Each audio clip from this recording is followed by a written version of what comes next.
The girl who saw with her heart. Once in a small town nestled between hills and meadows, there lived a girl named Ananya. She had the sweetest laugh, the kindest smile, and the gentlest voice in the whole village. But Ananya was born blind. She had never seen the blue sky, the bright sun, or even her own reflection. Yet she never felt sorry for herself. Instead, she listened to the chirping of birds, the rustle of leaves, the rhythm of footsteps, and the hum of bees. She could tell who was walking by just by the sound of their shoes, and she could tell how someone was feeling just by the way they breathed. Her world was different, but it was full of life. Ananya lived with her grandmother, Dadi, who loved her more than anything. Dadi would describe the world to Ananya in stories. She would say, Ananya, the sky today is like a soft blue shawl wrapped around the world, and the flowers, oh, they are blushing pink and orange like they are shy in the sunlight. Ananya would smile and ask, Do you think I will ever see it, Dadi? Dadi would gently kiss her forehead. Maybe not with your eyes, my love, but you already see more than most do. Ananya went to a special school where she learned with her fingers and ears. She could read faster than most kids could read with their eyes. She loved music and had a small flute that she carried everywhere. When she played, people would stop and listen. Her notes were soft like raindrops and warm like sunshine. But not everyone in the town was kind. Some children didn't understand her. They would laugh behind her back or whisper, Look at the blind girl, always smiling like she can see the world.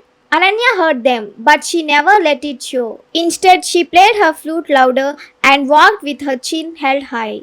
One day, news spread that the town was going to hold a spring festival and there would be a music competition. The winner would get a golden trophy and a chance to perform in the city. Ananya's heart fluttered with excitement. Daddy, should I try? Daddy smiled. Of course, Ananya, you have music in your soul. So every morning and every evening, Ananya practiced on the porch. The wind would carry her melodies through the village, and slowly something magical began to happen. People started to listen not just to her music but to her. Even the kids who once made fun of her began to sit near her while she played. They didn't say much, but their silence was full of respect.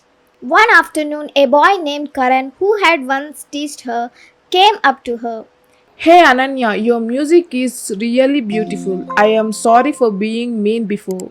Ananya smiled and said softly, It's okay. Maybe you just hadn't learned to listen yet. The day of the spring festival arrived. The park was full of colors, food, and laughter. Music filled the air. There were guitars, drums, and singers. When Ananya's name was called, the crowd hushed. She walked slowly onto the stage, feeling the wooden floor beneath her feet and holding her flute tightly. She took a deep breath and began to play.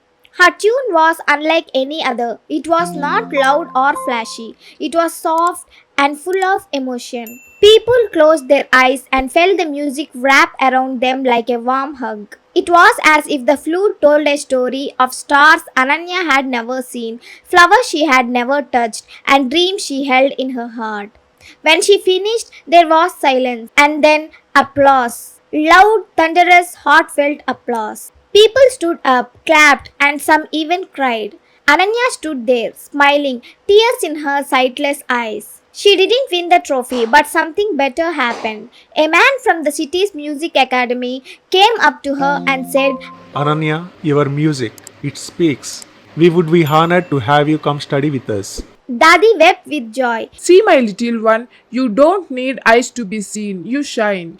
And so Ananya left her small town and began a journey into a bigger world. She played on grand stages, recorded her own music, and inspired everyone she met. Years later, people would talk about her not as the blind girl, but as the girl who saw with her heart. And whenever she returned home, she would sit on her old porch, flute in hand, and play the same gentle tune that once made her little town fall in love with her. Because some things don't need to be seen to be felt, and love, kindness, and music are among them. Moral of the story: real vision comes from the heart, not the eyes. Thank you for watching this video. Please like, share, and subscribe.